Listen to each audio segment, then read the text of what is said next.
অতীতে যারা বিএনপির বিরুদ্ধে ষড়যন্ত্র করেছিল তারা এখনো সক্রিয়। বিভ্রান্তি ছড়াচ্ছে কৃষক কার্ডের অর্থের যোগান নিয়ে মৌলভীবাজারে বলেছেন প্রধানমন্ত্রী।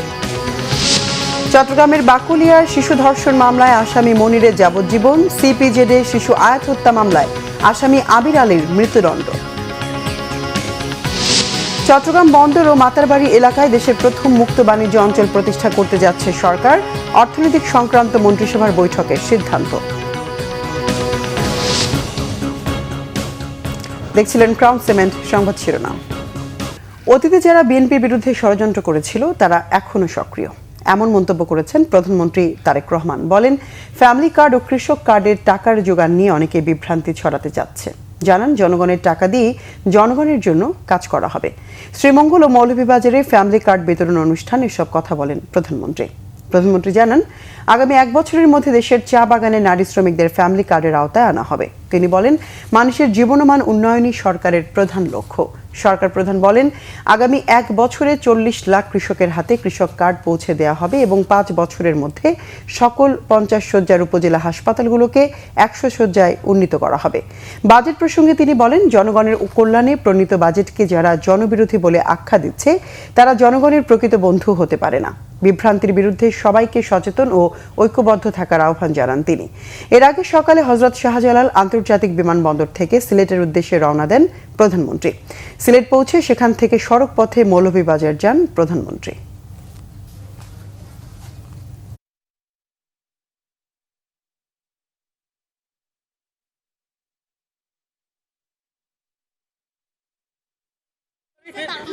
তাড়াতাড়ি যে কার্যকর হয়েছি এটা আমি খুশি হয়েছি। রায়ে সন্তুষ্ট হয়েছি আল্লাহ দিলে। এই বাজেটে 60টি পণ্যের উপর থেকে ট্যাক্স বলতে গেলে তুলে নিয়েছে, যাতে নিত্য প্রয়োজনীয় যাতে করে জিনিসপত্রের দাম সাধারণ মানুষের কম বেশি নাগালের মধ্যে থাকে। এখন প্রিয় ভাই বোনেরা, যারা বলে সরকারকে সময় দেওয়া যাবে না, তারা কি জনগণের পক্ষে কথা বলে নাকি বিপক্ষে কথা বলে? বিপক্ষে কথা বলে। এই যে কাজগুলোর কথা বললাম, যারা বলে যে সরকারকে সময় দেওয়া যাবে না, তারা কি জনগণের স্বার্থে কথা বলছে না নিজেদের স্বার্থে কথা বলছে? নিজেদের স্বার্থে কথা বলছে। চট্টগ্রামে একই দিনে শিশু হত্যা ও ধর্ষণের আলোচিত 2 মামলার রায় হয়েছে। 4 বছর আগে মহানগরীর সিপিজেড এলাকায় 5 বছরের শিশু আয়াতকে শ্বাসরোধে হত্যার পর 6 টুকরো করে সাগরে ভাসিয়ে দেওয়ার ঘটনায় আসামি আবির আলীকে মৃত্যুদণ্ডে এবং বাকুলিয়া 4 বছরের শিশুকে ধর্ষণের দায়ে আসামি মনির হোসেনকে যাবজ্জীবন কারাদণ্ড দিয়েছে আদালত। ন্যায় বিচার প্রতিষ্ঠায় এই রায় নজির হয়ে থাকবে বলে মনে করেন রাষ্ট্রপক্ষের কৌশলীরা। রায় দ্রুত কার্যকরের দাবি ভুক্তভোগী 2 পরিবারের। চট্টগ্রাম থেকে শাহেদা পিয়ার রিপোর্টে বিস্তারিত। 2022 সালের 14 নভেম্বর চট্টগ্রাম মহানগরীর ইপিজেড থানার নয়েরহাট এলাকায় 5 বছরের শিশু আয়াতকে মুক্তিপণের জন্য অপহরণ করে প্রতিবেশী আবির। আয়াতকে শ্বাসরোধে হত্যা করে 6 টুকরো করে সাগরে ভাসিয়ে দেয়। পরবর্তীতে নগরীর আউটার রিং রোডের আকমল আলীর ঘাট সংলগ্ন সুইচ গেটের একটি গর্ত থেকে আয়াতের খণ্ডিত দেহাবশেষ উদ্ধার করে পিবিআই। 33 জন সাক্ষীর সাক্ষ্য গ্রহণ শেষে বুধবার দুপুরে চাঞ্চল্যকর এই মামলার রায় ঘোষণা করেন চট্টগ্রামের 6ষ্ঠ অতিরিক্ত মহানগর দায়রা জজ। পর্যবেক্ষণের মাধ্যমে এবং নির্মম, নিষ্ঠুর, নৃশংস এবং সমাজের আতঙ্ক সৃষ্টিকারী যেই ঘটনা হয়েছে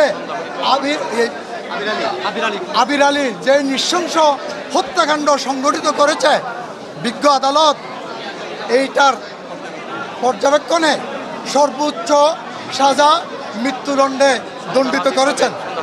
রায়ে সন্তোষ প্রকাশ করে দ্রুত রায় কার্যকরের দাবি আয়াতের পরিবারের। বাসায় গিয়ে প্রত্যেকটা স্থানে আমার মেয়েকে তল্লাশি করে আপনার সবাই ছিলেন, আপনাকে আমি খুবই ধন্যবাদ জানাই। আমার পাশে আমার এলাকাবাসী ছিল, আমার চারপাশে মানুষ ছিল, আমার থানা থেকে আমাকে অনেক হেল্প করা হয়েছে, তাই সবার প্রতি আমি কৃতজ্ঞ। আপনার সবাই একটাই তুলে ধরবেন, আমি আমার এই মেয়ের ফাঁসির কার্যকর অতি দ্রুত দেখতে চাই। আলহামদুলিল্লাহ, আমরা সন্তুষ্ট। আমরা মাননীয় প্রধানমন্ত্রীর দৃষ্টি আকর্ষণ করা যে রায়ের মাধ্যমে যাতে অতি দ্রুত 1 মাসের ভিতরে এই রায় বাস্তবায়ন করা হয়।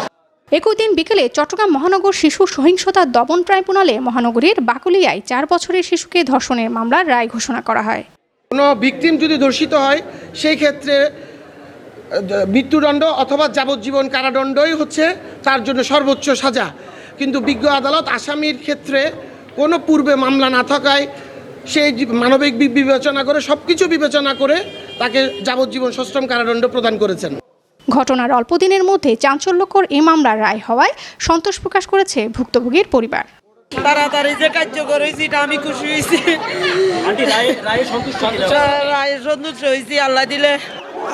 চট্টগ্রাম নগরী গত 21শে মে মহানগরীর বাকুলিয়ার চেয়ারম্যানঘাটা এলাকায় 4 বছরের ওই শিশুকে ধর্ষণের ঘটনায় ওই দিন বিকেলেই অভিযুক্ত মনির হোসেনকে আটক করে পুলিশ। পরে পুলিশের কাছ থেকে বিক্ষুব্ধ জনতা আসামিকে ছিনিয়ে নিতে চাইলে ব্যাপক সংঘর্ষ হয়। রণক্ষেত্রে পরিণত হয় বাকুলিয়া এলাকা। পরে শিশুটির বাবা মনির হোসেনকে আসামি করে বাকুলিয়া থানায় মামলা করেন। ঘটনার দায় স্বীকার করে আদালতে স্বীকারোক্তিমূলক জবানবন্দি দেয় আসামি মনির। শাহিদা পিয়া, বাংলা ভিশন, চট্টগ্রাম। কক্সবাজারের মাতারবাড়ি ও চট্টগ্রাম বন্দর এলাকায় হতে যাচ্ছে দেশের প্রথম 2টি মুক্ত বাণিজ্য অঞ্চল। অর্থনীতিকে গতিশীল করতেই অর্থনৈতিক সংক্রান্ত মন্ত্রিসভার বৈঠকে এই সিদ্ধান্ত হয়েছে। সচিবালয়ে বৈঠক শেষে ব্রিফিংয়ে মন্ত্রিপরিষদ সচিব নাসিমুল গনি জানান, বাংলাদেশ প্রথমবারের মতো যে মুক্ত বাণিজ্য অঞ্চল করতে যাচ্ছে সেখানে বিদেশিদের জন্য ট্যাক্স ছাড়া ব্যবসা করার সুযোগ থাকবে, পাশাপাশি বাংলাদেশের ব্যবসায়ীরাও এই সুযোগ পাবেন। মাতারবাড়ি বন্দরের কাছে একটি ও চট্টগ্রাম বন্দরের পাশে আরেকটি মুক্ত বাণিজ্য অঞ্চল হবে। এছাড়া সরাসরি রাশিয়া থেকে 30,000 মেট্রিক টন এবং সৌদি আরব থেকে 25,000 মেট্রিক টন ইউরিয়া সার আনা হবে। হরমুজ প্রণালী বন্ধ থাকায় জ্বালানি স্পট মার্কেট থেকে কিনতে হচ্ছে। এক প্রশ্নের জবাবে মন্ত্রিপরিষদ সচিব বলেন, সরকারের কার্যক্রম অত্যন্ত দ্রুত এগোচ্ছে, পরিবর্তন আনার চেষ্টা অব্যাহত আছে। মুক্ত বাণিজ্য অঞ্চল করতে যাচ্ছি। মুক্ত বাণিজ্য অঞ্চল মানে সেই জায়গায় কোনো কাস্টমসের কোনো আইন কানুন প্রযোজ্য হবে না, এবং সেটাতে আমাদের দেশের থেকে এক্সপোর্ট বাড়ার সম্ভাবনা অনেক বেশি বেড়ে যাবে। আমরা যে সমস্ত তৈরি করি বাংলাদেশে সেগুলো, এবং বিদেশি ইনভেস্টররা এখানে আসবে, তখন এই এলাকায় কাজ করবে। তো এইটা আপাতত 2টা জায়গায় স্থাপন করার জন্য এটা অর্থনৈতিক কমিটির প্রস্তাব আছে, এখনো ডিটেলস গুলো আসে নাই। তার মধ্যে একটা হতে যাচ্ছে মাতাবাড়ি বন্দরের কাছে, আর একটা হচ্ছে যে চিটাগং এর পোর্টের কাছে একটু দূরে, সামান্য একটু দূরে।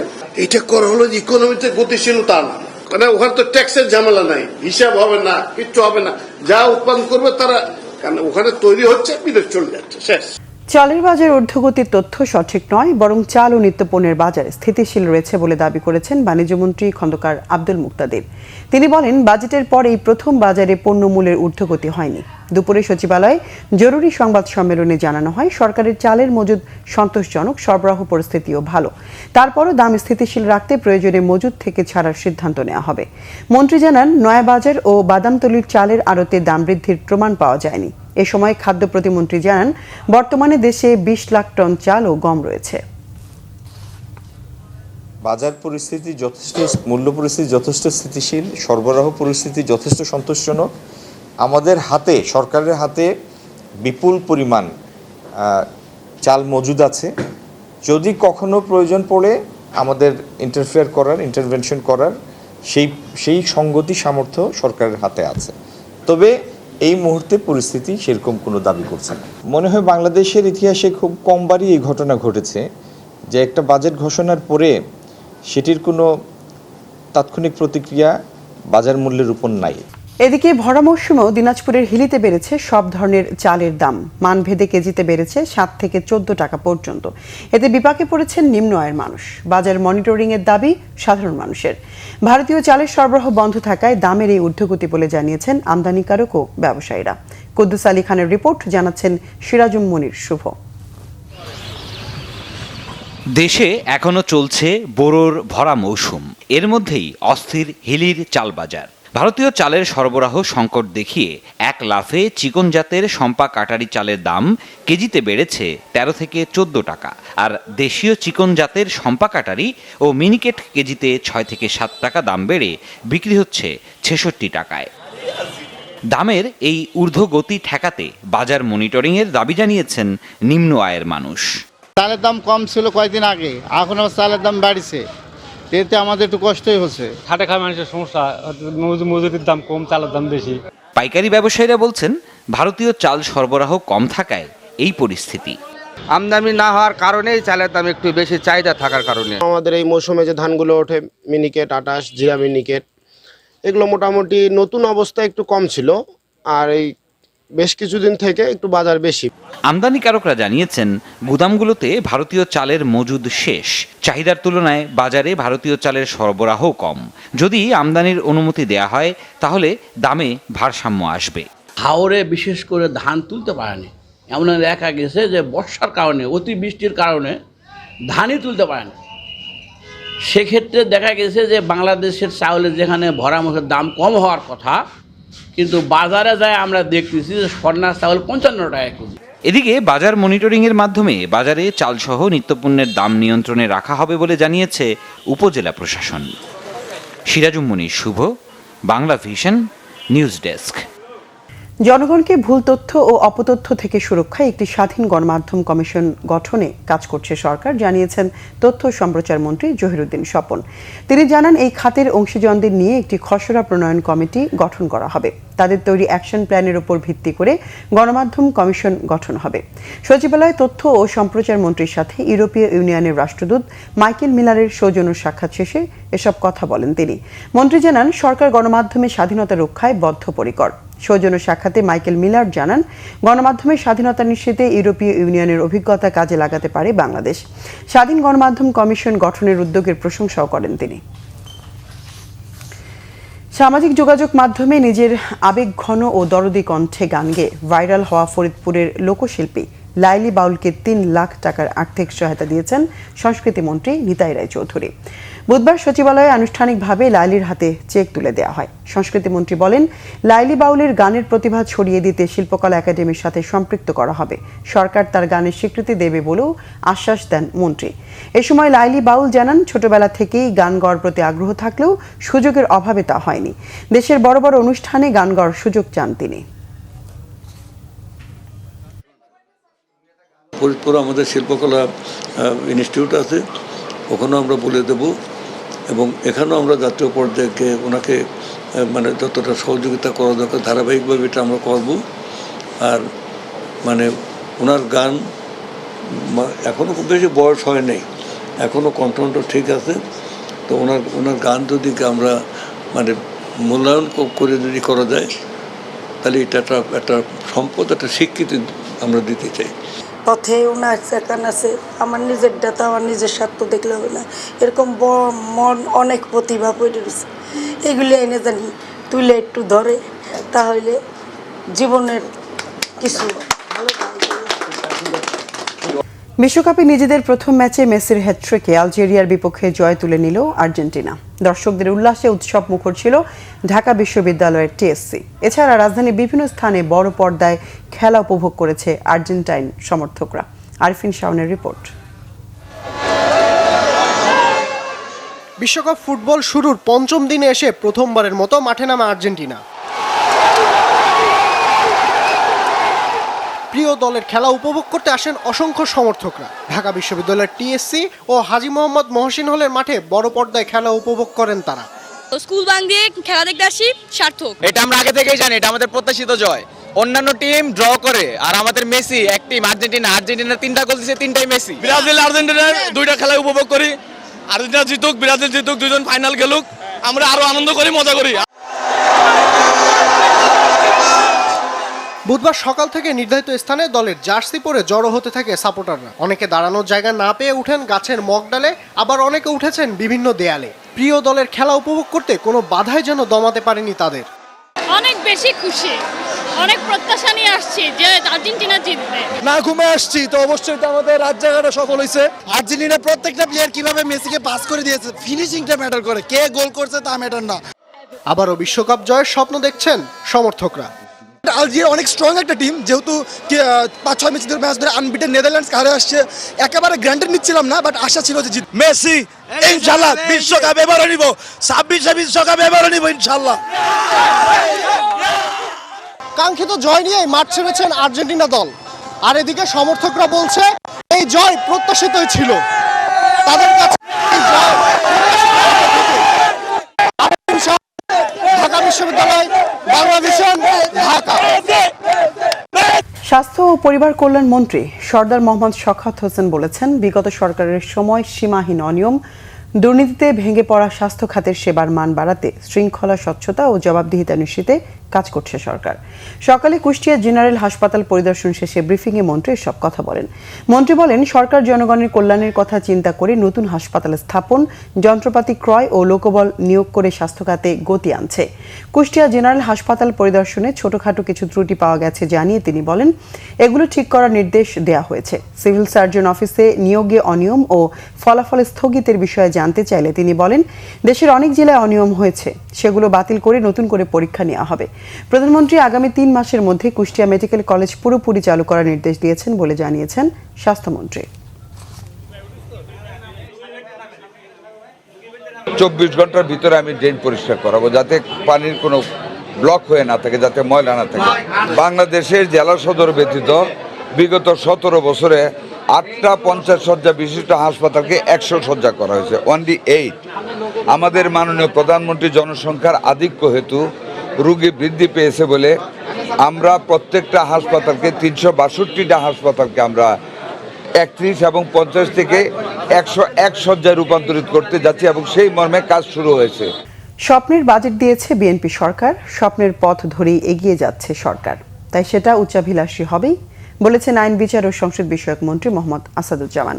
সকালে ঝিনাইদহ শহরের পবহাটিতে আধুনিক কসাইখানা উদ্বোধন ও জেলা প্রশাসকের কার্যালয়ে জেলার সকল কর্মকর্তাদের সাথে মতবিনিময় সভায় তিনি এমন মন্তব্য করেন। তিনি বলেন, বিএনপি স্বপ্ন দেখে বলেই স্বপ্নবাজ বাজেট দেওয়ার সাহস রাখে। তিনি আরও বলেন, বাজেটে গরিবের জন্য বাণিজ্যিক ও কর্মসংস্থানের জন্য কর কমানো হয়েছে। এছাড়া একজন ধর্ষণকারী ও মাদক কারবারি কোনো দলের সম্পদ হতে পারে না। এসব ক্ষেত্রে কোনো রাজনৈতিক নেতা যেন তদবিরের মধ্যে না জড়ায়, সে ব্যাপারেও হুঁশিয়ারি দেন তিনি। বিএনপি স্বপ্ন দেখে বলে স্বপ্নবাদ একটা বাজেট দেওয়ার সাহস রাখে। যে বাজেট দিয়েছে সে বাজেট স্বপ্নের বাজেট। আমরা স্বপ্নের পথ ধরে এগিয়ে যাচ্ছি, সেটা তুচ্ছবিলাসী হবে। আবার কেউ কোন আক্রোশ হয়েছেন, মদের দাম কেন বাড়লো, মদের উপরে কেন ট্যাক্স বাড়ানো হলো, বা সিগারেটের উপরে কেন ট্যাক্স বাড়ানো হলো। কিন্তু গরিবের জন্য, বিভিন্ন সেক্টরে ব্যবসা বাণিজ্যের জন্য, কর্মসংস্থানের জন্য আমরা যে ট্যাক্স কমিয়েছি, এটাকে কেউ হাইলাইট করতে চাচ্ছেন না। আপনারা সিলেটে হামের প্রকোপ ভয়াবহ রূপ নিচ্ছে। গত 24 ঘন্টায় হাম উপসর্গ নিয়ে আরও 3 শিশুর মৃত্যু হয়েছে। সকালে বিভাগীয় স্বাস্থ্য অধিদপ্তর এই তথ্য নিশ্চিত করেছে। এই নিয়ে বিভাগে হামে আক্রান্ত হয়ে মৃত্যু বেড়ে দাঁড়িয়েছে 72 জনে। হামে মারা যাওয়া 3 শিশুর সবার বয়সী 1 বছরের নিচে। সিলেট শহীদ শামসুদ্দিন আহমেদ হাসপাতাল এবং ওসমানী মেডিকেল কলেজ হাসপাতালে চিকিৎসাধীন অবস্থায় তাদের মৃত্যু হয়। স্বাস্থ্য বিভাগের সর্বশেষ তথ্য অনুযায়ী চলতি বছরের 1 জানুয়ারি থেকে 17 জুন পর্যন্ত জেলাভিত্তিক পরিসংখ্যানে সর্বোচ্চ 30 জনের মৃত্যু হয়েছে সুনামগঞ্জে। এছাড়া সিলেটে 27 জন, মৌলভীবাজারের 9 জন এবং হবিগঞ্জে 6 জনের মৃত্যু হয়েছে। এদিকে বছরের শুরু থেকে এখন পর্যন্ত বিভাগে ল্যাব নিশ্চিত হাম ও রুবেলা আক্রান্ত রোগীর সংখ্যা 323 জন। গত 24 ঘন্টায় নতুন করে সন্দেহজনক 56 রোগী হাসপাতালে ভর্তি হয়েছেন। দেশের বিভিন্ন জায়গার আরো কিছু খবর নিয়ে একটি ডেস্ক রিপোর্ট দেখুন। বৃক্ষরোপণ কর্মসূচির উদ্বোধন করা হয়েছে সাতক্ষীরায়। বেলা 11টার দিকে জেলা পরিষদ চত্বরে এই কর্মসূচির উদ্বোধন করেন জেলা পরিষদের প্রশাসক ও বিএনপির কেন্দ্রীয় কমিটির প্রকাশনা বিষয়ক সম্পাদক হাবিবুল ইসলাম হাবিব। ঝালকাঠিতে ডেঙ্গু রোগীদের জন্য স্যালাইন বিতরণ করেছেন জেলা যুবদলের আহ্বায়ক মোহাম্মদ শামীম তালুকদার। সদর হাসপাতাল পরিদর্শনকালে হাসপাতালের তত্ত্বাবধায়ক ডাক্তার মাসুম ইফতেখারের কাছে এসব স্যালাইন বুঝিয়ে দেন তিনি। চর বিষয়ক মন্ত্রণালয় গঠন, চরবাসীর জন্য আলাদা বাজেট, নদী ভাঙ্গনে ক্ষতিগ্রস্তদের ক্ষতিপূরণ ও পুনর্বাসন সহ 10 দফা দাবিতে পদযাত্রা ও সমাবেশ হয়েছে কুড়িগ্রামে। সকালে ঘোষপাড়ার সিংহ চত্বর থেকে পদযাত্রাটি বের হয়ে জেলা প্রশাসকের কার্যালয়ে গিয়ে শেষ হয়। পরে জেলা প্রশাসকের মাধ্যমে প্রধানমন্ত্রীর কাছে স্মারকলিপি জমা দেয় চর উন্নয়ন ও বাস্তবায়ন পরিষদ। বৃক্ষরোপণ কর্মসূচির উদ্বোধন হচ্ছে শরীয়তপুরেও। সকালে সখীপুর চরভাগা নতুন বাজার এলাকায় এই কর্মসূচির আয়োজন করে একটি সামাজিক সংগঠন। উপস্থিত ছিলেন ভেদরগঞ্জ উপজেলা নির্বাহী অফিসার হাবিজুল হক। তরুণ ও যুব সমাজের কর্মসংস্থান সৃষ্টির লক্ষ্যে দিনব্যাপী চাকরি মেলা হয়েছে জয়পুরহাটে। পৌর কমিউনিটি সেন্টারে আয়োজিত এই মেলায় 40 জনের চাকরির ব্যবস্থা করা হয়। উপস্থিত ছিলেন জেলা প্রশাসক Al Mamun Mia. Bangla Vision news desk. সংবাদ শেষ করব ক্রাউন সিমেন্ট শিরোনামগুলো আরেকবার জানিয়ে। অতীতে যারা বিএনপির বিরুদ্ধে ষড়যন্ত্র করেছিল তারা এখনো সক্রিয়, বিভ্রান্তি ছড়াচ্ছে কৃষক কার্ডের অর্থের যোগান নিয়ে মৌলভীবাজারে বলেছেন প্রধানমন্ত্রী। চট্টগ্রামের বাকুলিয়ার শিশু ধর্ষণ মামলায় আসামি মনিরের যাবজ্জীবন, সিপিজেডের শিশু আয়াত হত্যা মামলায় আসামি আবির আলীর মৃত্যুদণ্ড। চট্টগ্রাম বন্দর ও মাতারবাড়ি এলাকায় দেশের প্রথম মুক্ত বাণিজ্য অঞ্চল প্রতিষ্ঠা করতে যাচ্ছে সরকার, অর্থনৈতিক সংক্রান্ত মন্ত্রিসভার বৈঠকের সিদ্ধান্ত।